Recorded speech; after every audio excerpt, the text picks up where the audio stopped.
지금 저희는 매주 오후 예배 시간에 제암 아카데미로 협성대학교 이충봉 교수님을 초청해서 18세기, 19세기 영국과 미국의 감리교회사를 배우고 있습니다.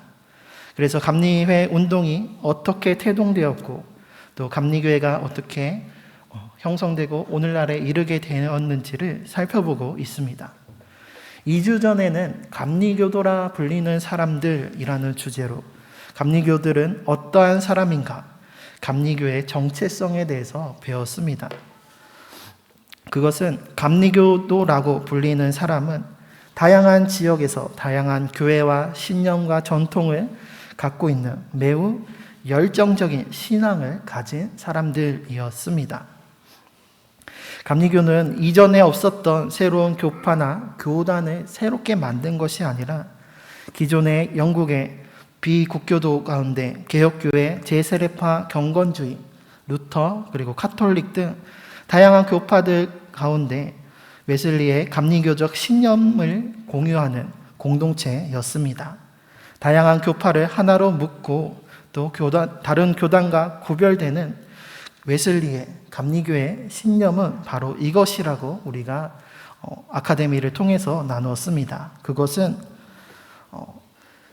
다른 교단, 특별히 여기서는 개혁교회, 칼빈주의를 따르는 교회를 이야기합니다. 그래서 칼빈주의는 100% 타락과 100% 은총, 100% 타락의 삶을 이야기하지만 웨슬리는 감리교는 100% 타락 안에 희망이 있고 100% 하나님의 은총이지만 그에 대한 사람의 준비와 응답이 필요하며 우리가 예수 그리스도를 닮아갈 수 있다라는 성화의 삶을 이야기하고 있습니다.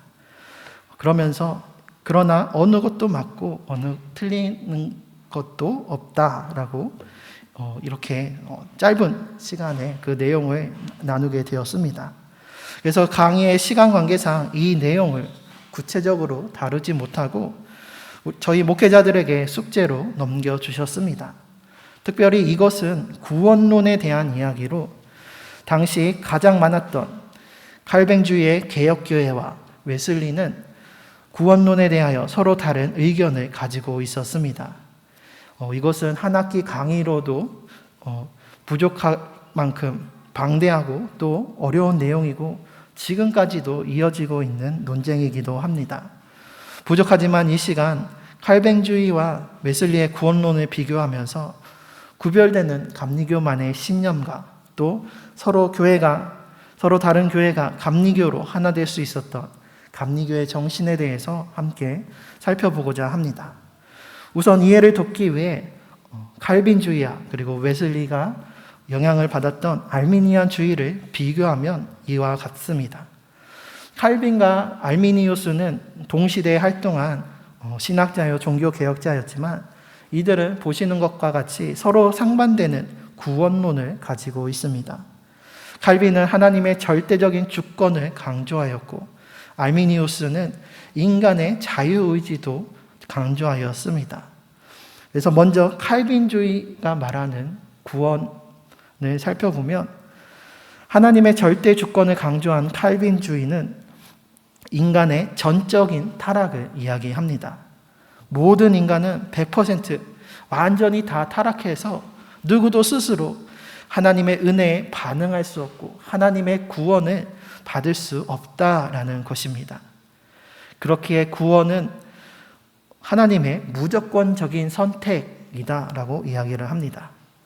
영적으로 철저하게 죽고 타락한 상태이기 때문에 타락한 인간이 구원받을 수 있는 길은 오직 무조건적인 하나님의 선택을 통해서만 구원받을 수 있다라는 것입니다.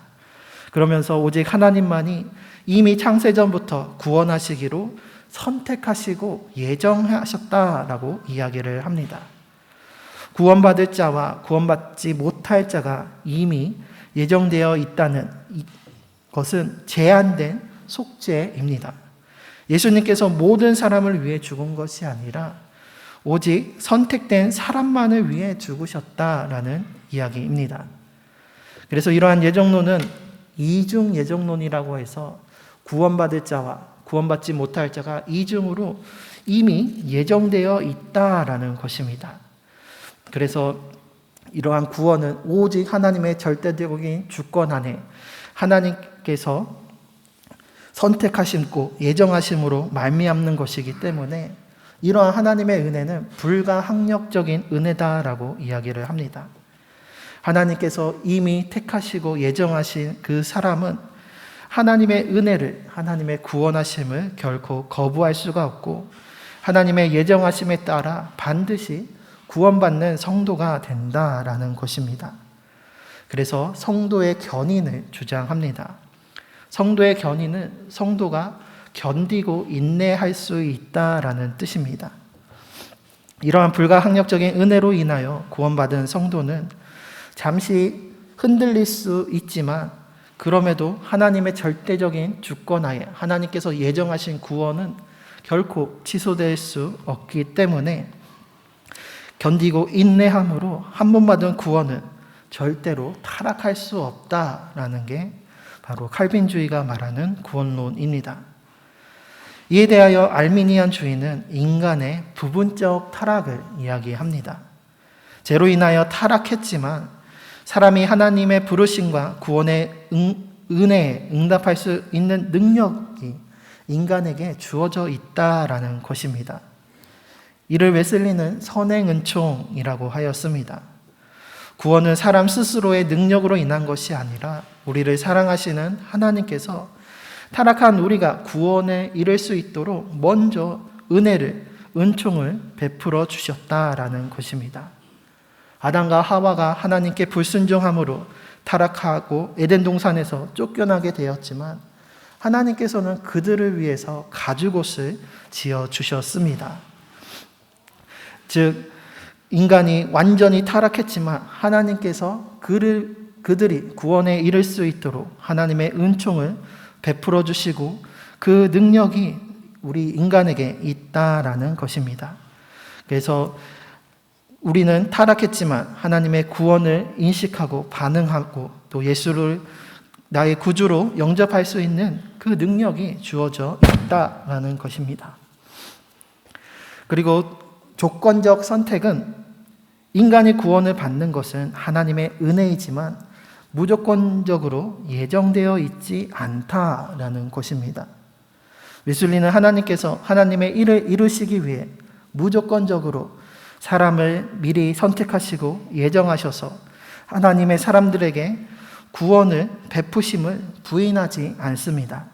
다만 이중 예정에서 말하는 구원받지 못할 자 또한 예정되어 있다라는 이것을 받아들일 수가 없었습니다. 그래서 웨슬리는 하나님의 은혜와 함께 인간의 자발적인 자유의지에 따른 선택과 반응이 함께 따라야 한다라고 이야기를 합니다. 이것을 복음적 신인 협동설이라고도 이야기를 합니다.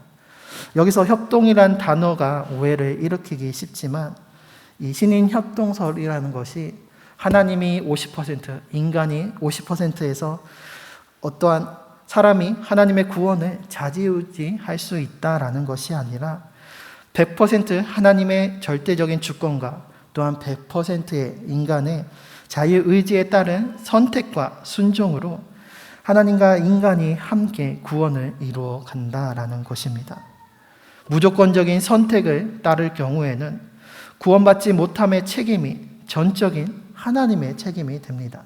하나님께서 이미 구원받을 자와 구원받지 못할 자를 예정해 두셨기 때문에 구원받지 못하는 그 책임이 하나님께 돌릴 수밖에 없다라는 것입니다. 하지만 웨슬리는 하나님의 전적인 주권과 인간의 자유의지에 따른 책임과 협력을, 순종을 강조하면서 구원받지 못함의 책임이 하나님께 선하신 하나님께 있는 것이 아니라 바로 타락하고 죄된 우리에게 있음을 주장하였던 것이었습니다. 그리고 웨슬리는 칼빈주의와 다르게 보편적 속죄를 이야기하였습니다. 예수 그리스도의 구원의 은혜가 선택한 사람에게만 임하는 것이 아니라 모든 인류를 향한 그 시대뿐만 아니라 태초부터 지금까지 그리고 앞으로도 영원히 모든 인류를 향한 하나님께서 구원하시겠다라는 것입니다. 그래서 이 구원의 선물이 선택받은 사람뿐만이 아니라 모든 사람에게 주어졌다라는 것입니다. 문제는 그 구원의 선물을 받고서도 그 포장을 뜯지 아니하는 사람이 있고, 또 자유의지를 가지고 그 선물의 포장을 뜯고 그 구원의 은총을 온전히 누리는 사람이 있다라는 것입니다. 이것이 바로 하나님의 은혜와 함께 인간의 자유의지가 함께하는 것입니다. 그리고 웨슬리는 구원받은 성도라 할지라도 타락할 수 있다라고 이야기하였습니다. 웨슬리는 구원을 이야기할 때 구원의 여정, 그리고 하늘나라로 가는 길이라는 표현을 자주 사용하였습니다. 이것은 칼빈주의자들처럼 구원이 이미 예정되어 있고 완성되어 있는 것이 아니라 기쁨과 감사함으로, 또한 두렵고 떨림으로 구원을 이뤄나가는 과정으로 여겼던 것이었습니다. 그래서 믿음에서 파손되지 않도록 날마다 거룩한 성화의 삶을 살아갈 것을 강조하였습니다.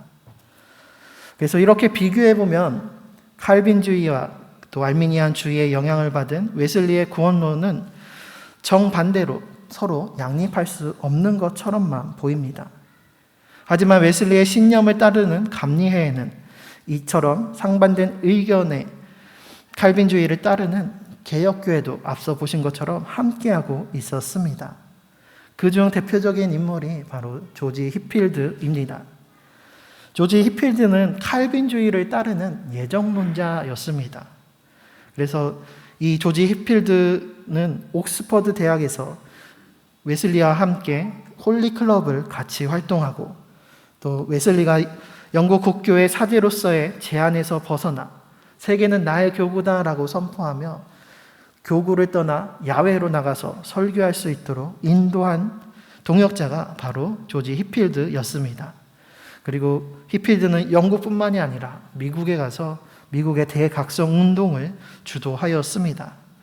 이처럼 웨슬리와 히필드는 함께 동역하는 동역자였지만 시간이 지나면서 이 구원론에 대한 입장 차이로 인해서 두 사람은 결국 결별하게 되었습니다.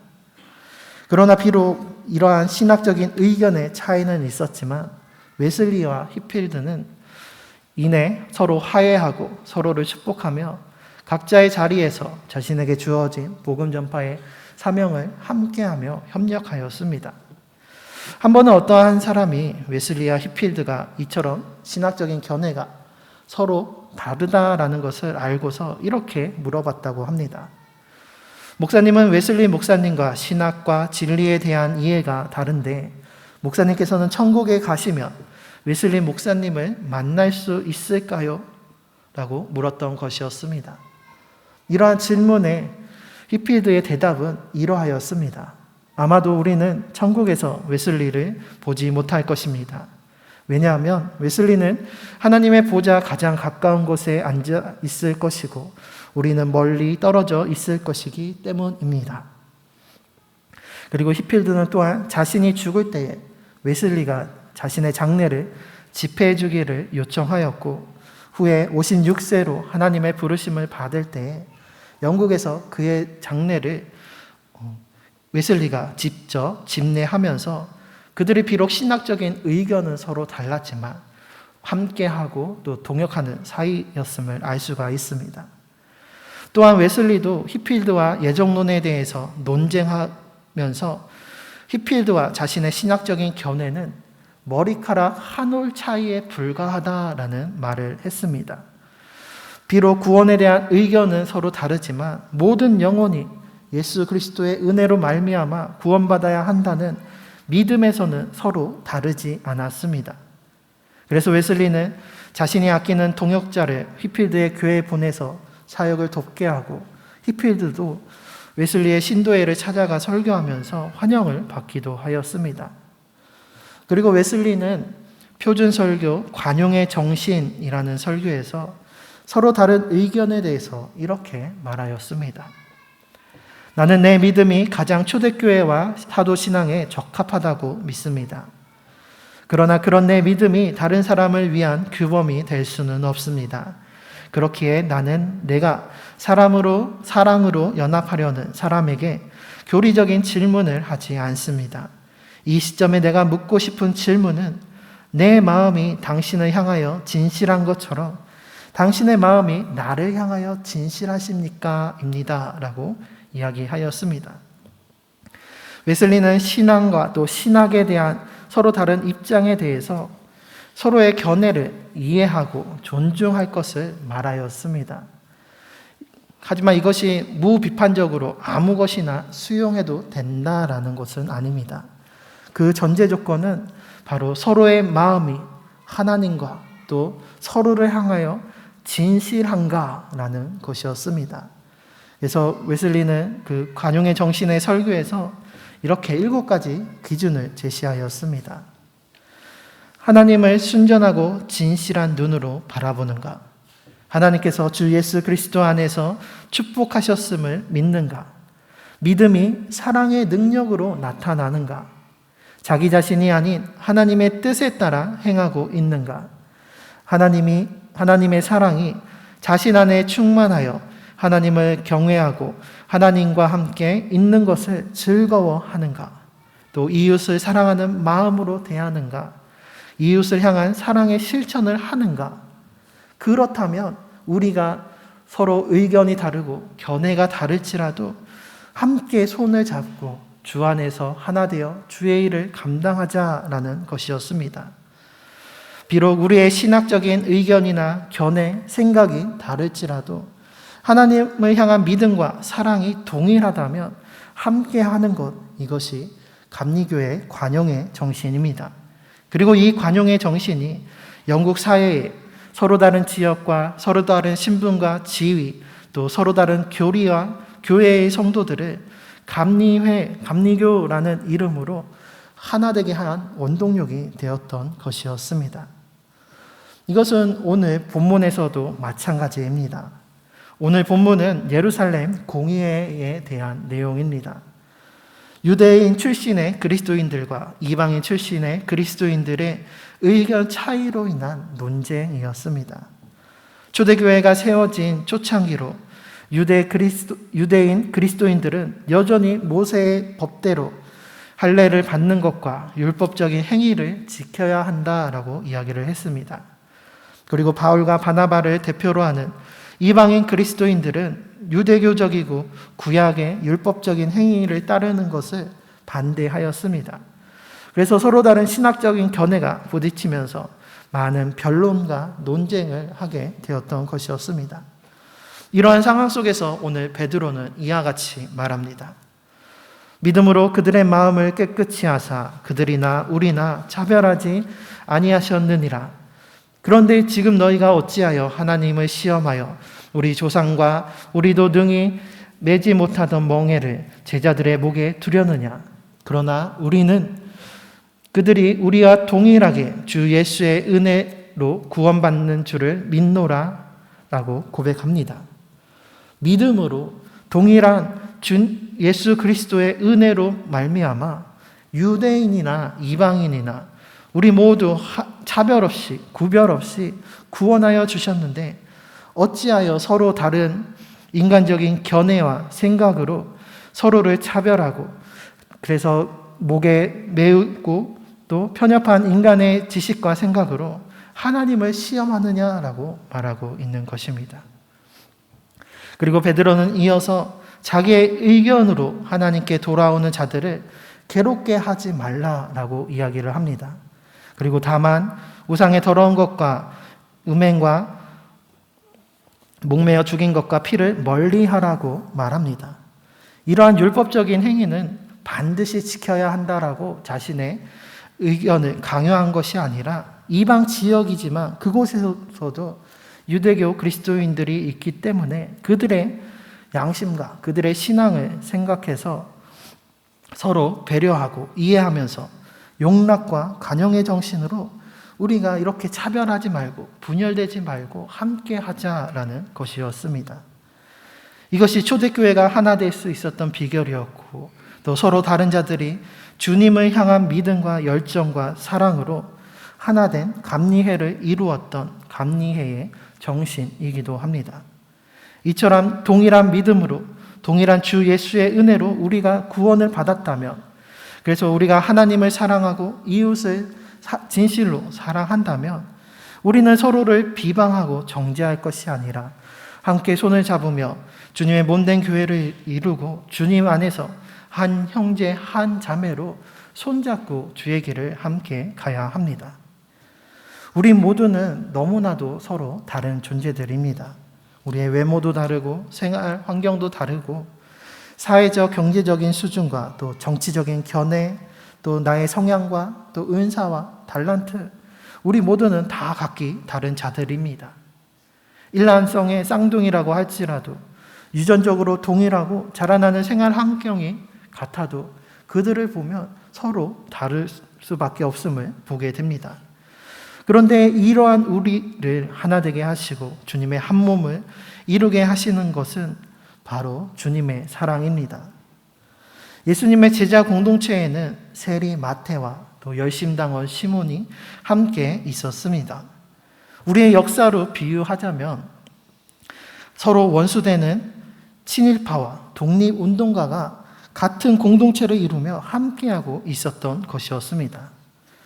서로 다른 사람들뿐만이 아니라 심지어는 원수된 자들끼리도 우리가 주 안에서 함께하고 하나 될 수 있음은 주님의 사랑이 모든 것을 덮기 때문입니다.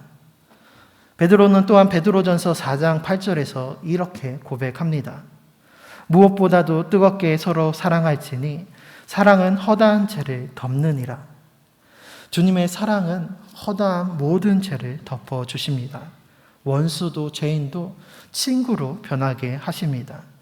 우리를 용서하여 주시고 용납하여 주신 주님의 그 사랑을 기억하면서 우리가 비록 서로 다를지라도 서로의 생각과 견해와 입장이 다르다 할지라도 우리가 동일한 믿음으로 동일한 은혜로 구원받은 하나님의 백성이라면 함께 손을 붙잡고 서로 뜨겁게 사랑하며 모두 서로를 용서하고 용납하며 주의 사랑으로 하나 되는 우리 모두가 되시기를 바랍니다.